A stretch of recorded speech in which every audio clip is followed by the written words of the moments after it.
저는 61살 김성훈입니다. 새벽 4시 편의점 냉동 창고 앞에 섰습니다. 형광등 불빛이 차갑게 내려앉았죠. 택배 상자를 들어 올리는데 허리가 욱신거렸습니다. 손목시계는 이미 팔아버린 지 오래였습니다. 예전에 부장이라고 불리던 시절의 흔적은 아무것도 남아있지 않았어요. 지금 제 주머니에는 최저임금 명세서와 대출이자 독촉 문자만 가득했습니다. 냉동식품 진열대 앞에서 무릎을 굽히며 생각했습니다. 40억 8천만 원이 어디로 사라진 걸까요? 핸드폰이 진동했습니다. 이자 납부일 알림이었습니다.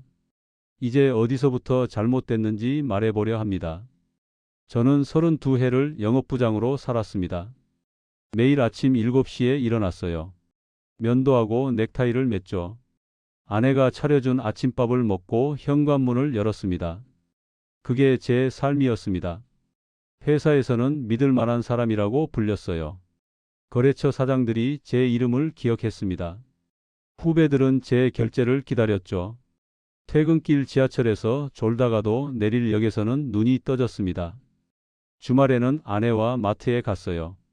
장을 보고 집으로 돌아왔습니다. 아들 대학 등록금을 제때 냈습니다. 빚 한 번 진 적 없었어요.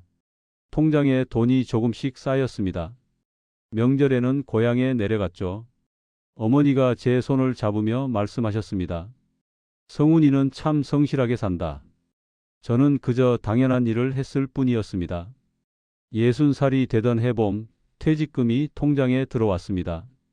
4억 8천만 원이었어요. 화면에 찍힌 숫자를 한참 바라봤습니다. 32해의 무게가 느껴졌죠. 하지만 퇴직하고 한 달이 지나자 이상한 기분이 들었습니다. 아침에 눈을 뜨는데 갈 곳이 없더군요. 7시에 일어나는 습관은 그대로였는데 면도를 하고 나니 할 일이 없었습니다. 거실 소파에 앉아 텔레비전을 켰어요. 뉴스가 나왔습니다. 점심때가 되어도 배가 고프지 않았어요. 저녁이 되니 하루가 왜 이렇게 긴지 모르겠더군요. 아내가 물었습니다. 여보, 괜찮아요? 저는 고개를 끄덕였습니다. 괜찮아. 하지만 괜찮지 않았습니다. 거울을 보니 60살 남자가 서 있었어요. 아직 건강했고 힘도 있었습니다. 그런데 쓸모가 없어 보였어요. 그날 밤 잠이 오지 않았습니다. 천장을 보며 생각했죠. 앞으로 20년을 이렇게 살 순 없어. 어느 날 오후였습니다. 유튜브를 보고 있었어요. 추천 영상 하나가 떴습니다. 폐교를 펜션으로 바꾼 50대 부부의 이야기였죠. 재생 버튼을 눌렀습니다. 강원도 산골 풍경이 펼쳐졌어요. 운동장이던 자리에 야영장 텐트들이 보였습니다. 교실은 깔끔한 객실로 바뀌어 있었죠. 부부가 웃으며 말했습니다. 도시 생활 접고 여기 와서 정말 행복합니다. 손님들도 좋아하시고 수익도 괜찮아요. 댓글창을 내렸습니다. 부럽네요. 저도 하고 싶어요. 노후 준비 이렇게 하는 거군요. 그날 밤 잠자리에 누웠는데 그 영상이 자꾸 떠올랐습니다. 며칠 뒤 폐교 매물을 검색했어요. 강원도 평창, 강릉, 홍천 여러 지역이 나왔습니다. 그중 한 곳이 눈에 들어왔어요. 홍천 산골 폐교, 대지 2,000평, 건물 300평, 매물가 3억 2천만 원이었습니다. 사진을 확대했어요. 운동장이 넓었고 뒤로는 산이 보였습니다. 건물은 오래됐지만 구조는 튼튼해 보였죠. 전화번호가 적혀 있었습니다. 손가락이 화면 위에서 멈췄어요. 그냥 한번 물어보기만 하자. 전화를 걸었습니다. 여보세요, 부동산입니다. 목소리가 밝았어요. 폐교 매물 보고 전화 드렸습니다. 아, 홍천 그 물건이요? 정말 괜찮은 자리예요. 사흘 뒤 저는 홍천으로 향했습니다. 중개업자가 승용차로 데리러 왔어요. 차는 산길을 올라갔습니다. 30분쯤 달렸을까요? 폐교 건물이 나타났습니다. 생각보다 컸어요. 2층 건물이었고 페인트는 벗겨져 있었지만 기둥은 튼튼해 보였습니다. 차에서 내렸어요. 중개업자가 앞장섰습니다. 사장님, 이쪽으로 오세요. 교실 안으로 들어갔죠. 창문이 크고 햇빛이 잘 들었습니다. 여기 객실로 만들면 딱입니다. 중개업자가 말했어요. 한 층에 4개 객실 나오니까 총 8개 방 만들 수 있어요. 운동장으로 나갔습니다. 바닥은 흙이었고 잡초가 자라고 있었어요. 여기는 야영장으로 쓰시면 됩니다. 요즘 캠핑 열풍 아시죠? 텐트 20동은 거뜬합니다. 중개업자가 계속 말을 이었어요. 주말마다 만실이에요. 근처 다른 펜션들 보세요. 예약 2달 전부터 꽉 찹니다. 차에 탔습니다. 중개업자가 서류 봉투를 꺼냈어요. 이게 주변 펜션 평균 수익 자료입니다. 월 500에서 700 사이예요. 비수기만 빼면 적자 날 일이 없습니다. 종이를 펼쳤습니다. 표와 그래프가 그려져 있었어요. 깔끔했습니다. 리모델링 비용은 얼마나 들까요? 제가 물었습니다. 1억 5천 정도 보시면 됩니다. 보일러, 화장실, 주방, 인테리어 다 포함해서요. 그럼 총 4억 7천이네요. 네, 근데 사장님 이 가격이면 정말 싼 겁니다. 요즘 펜션 땅만 해도 평당 50만 원 넘어가요.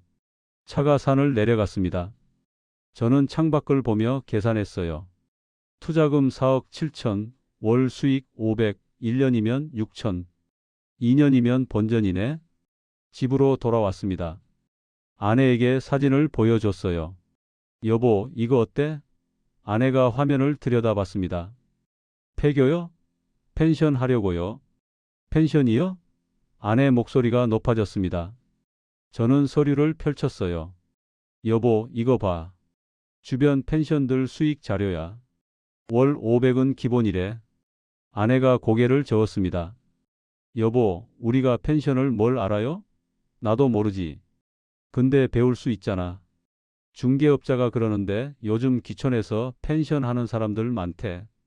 다들 잘 산대. 아내는 말이 없었습니다. 저는 계속 말했어요.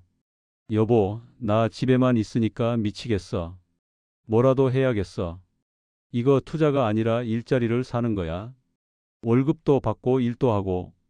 딱 좋잖아. 계약금을 치렀습니다. 5천만 원이었어요. 도장을 찍는 순간 손이 떨렸습니다. 한 달 뒤 잔금을 냈습니다. 2억 7천만 원이 빠져나갔죠. 리모델링 업체와 계약했어요. 1억 5천만 원을 송금했습니다.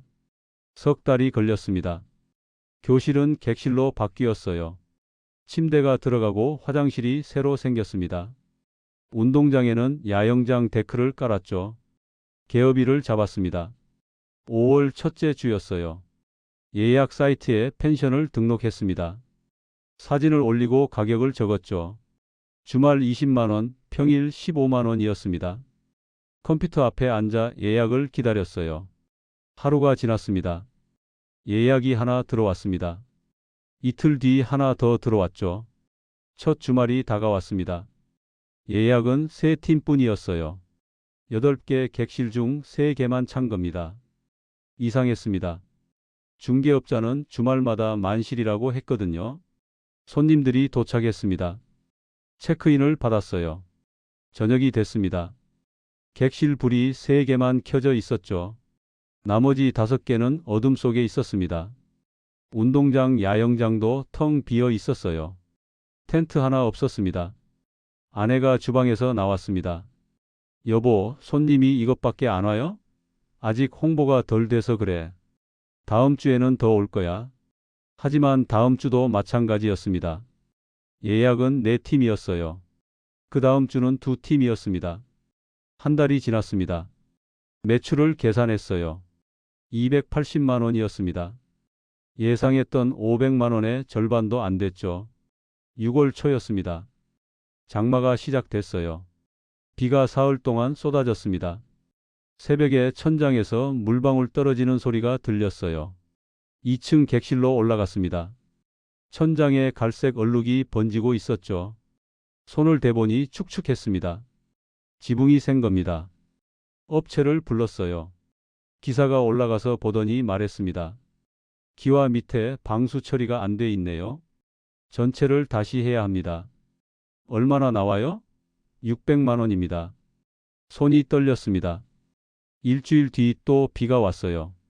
이번엔 1층 화장실에서 물이 스며 나왔습니다. 벽이 젖어 있었죠. 벽지가 부풀어 올랐습니다. 배관이 문제였습니다. 오래된 건물이라 녹이 슬어서 터진 거였어요. 공사비가 400만 원 나왔습니다. 또 카드를 꺼냈죠. 한 달 매출은 200만 원인데 수리비만 1000만 원이 나갔습니다. 통장을 확인했어요. 6천만 원이 남아 있었습니다. 아내가 장부를 보더니 말했습니다. 여보, 이러다가 망하는 거 아니에요? 아니야. 아직 초반이야. 여름 성수기 되면 괜찮아질 거야. 7월이 됐습니다. 여름 휴가 시즌이었어요. 예약이 갑자기 늘기 시작했습니다. 주말마다 6개 객실이 찼죠. 야영장에도 텐트가 들어섰습니다. 10개 정도였어요. 한 달 매출이 600만 원 나왔습니다. 아내가 웃으며 말했어요. 여보, 드디어 되는 거 아니에요? 저도 웃었습니다. 그래, 이제 괜찮아질 거야. 8월에도 예약이 계속됐어요. 매일 손님을 맞았습니다. 체크인하고 안내하고 청소하고 정신없이 바빴지만 기분은 좋았죠. 통장에 돈이 조금씩 쌓였습니다. 그런데 8월 20일이었습니다. 태풍 예보가 나왔어요. 예약 손님들에게 전화했습니다. 태풍 때문에 위험할 수 있습니다. 취소하시겠어요? 손님 절반이 취소했죠. 태풍이 밤에 왔습니다. 바람이 미친 듯이 불었어요. 건물이 흔들렸습니다. 유리창이 덜컥거렸죠. 새벽 3시쯤이었습니다. 쾅 하는 소리가 들렸어요. 밖으로 나갔습니다. 뒷산 소나무 한 그루가 쓰러져 있었습니다. 야영장 데크를 완전히 깔아뭉갰더군요. 판자가 부서지고 기둥이 부러져 있었어요. 다음 날 아침 업체를 불렀습니다. 기사가 와서 보더니 말했습니다. 전부 새로 해야겠네요. 700만 원입니다. 가슴이 내려앉았습니다. 9월이 됐어요. 야영장 복구 공사가 끝났습니다. 하지만 성수기는 이미 지나갔죠. 예약이 뚝 끊겼습니다. 주말에도 두세 팀만 왔어요. 한 달 매출이 200만 원으로 떨어졌습니다. 10월 어느 날이었습니다. 아침에 일어나 야영장을 확인하러 나갔어요. 낙엽이 쌓여 있었습니다. 빗자루를 들고 쓸기 시작했죠. 1시간쯤 허리를 굽히고 있었을까요? 갑자기 허리에서 뚝 소리가 났습니다. 의학 비명이 나왔어요. 그 자리에 주저앉았습니다. 허리를 펼 수가 없었죠. 아내가 뛰어나왔습니다. 여보, 병원에 갔어요. 의사가 엑스레이를 보더니 말했습니다. 디스크입니다. 무리하셨어요. 얼마나 쉬어야 하나요? 한 달은 절대 안정이에요. 물리치료 받으셔야 합니다. 병원비가 200만 원 나왔습니다. 물리치료는 일주일에 3번씩 받아야 했어요. 한 달에 80만 원이었습니다. 허리 때문에 제대로 움직일 수가 없었습니다. 청소도 힘들었죠. 손님 응대도 버거웠어요. 11월에 친구들이 찾아왔습니다. 성훈아, 우리가 놀러 왔다. 반가웠습니다. 펜션을 구경시켜줬어요. 친구들은 처음엔 좋아했습니다. 와, 여기 괜찮은데? 하지만 얼굴이 점점 굳어지더군요. 한 친구가 물었습니다. 야, 손님은 많이 와? 저는 웃으며 대답했어요. 주말엔 제법 오지. 친구가 텅 빈 객실들을 보며 말했습니다. 성훈아, 솔직히 말해. 요즘 어때? 저는 대답하지 못했습니다. 친구가 제 어깨를 두드렸어요. 너 많이 힘들어 보여. 얼굴도 수척해졌고. 돌아가는 차 안에서 친구가 말했습니다. 성훈아, 너무 무리하지 마. 건강이 제일이야. 차가 떠났습니다. 저는 한참을 서 있었어요. 그날 밤 통장을 확인했습니다. 3천만 원이 남아 있었습니다. 아내가 옆에 앉았어요. 여보, 우리 이거 계속할 수 있을까요? 12월이었습니다. 폭설주의보가 내렸어요. 예약 손님 한 팀이 왔습니다. 가족 4명이었죠. 체크인을 받고 객실로 안내했습니다. 밤이 됐어요. 눈이 내리기 시작했습니다. 새벽 2시쯤이었습니다. 객실에서 전화가 왔어요. 사장님, 방이 너무 추워요. 난방이 안 돼요. 보일러실로 뛰어갔습니다. 온도계를 봤어요. 영하였습니다. 버튼을 눌렀습니다. 작동하지 않았죠. 한기가 뼛속까지 파고들었습니다. 손님에게 전화했어요. 죄송합니다. 지금 고장이 나서요. 전기장판 드릴게요. 손님 목소리가 차가웠습니다. 아이들이 떨고 있어요. 당장 환불해 주세요. 내일 아침에 수리기사 부르겠습니다. 지금 당장이요.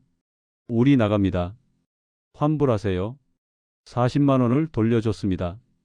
손님들이 짐을 싸서 나갔어요. 차 시동 소리가 멀어졌습니다. 사흘 뒤 리뷰가 올라왔습니다. 한겨울에 난방도 안 되는 펜션. 최악입니다. 별점 하나였어요. 그 뒤로 예약이 완전히 끊겼습니다. 한 달 동안 손님이 한 팀도 오지 않았죠. 1월이 됐습니다. 통장 잔액이 1,000만 원까지 떨어졌어요. 중개업자에게 전화했습니다. 펜션 팔고 싶습니다. 전화 너머로 한숨 소리가 들렸어요. 사장님, 지금 시국이 어려워서요. 얼마에 팔 수 있을까요? 한참 침묵이 흘렀습니다. 5천만 원이요. 귀를 의심했습니다. 뭐라고요? 5천만 원이라고요. 제가 4억 7천 드린 곳인데요. 중개업자 목소리가 작아졌어요.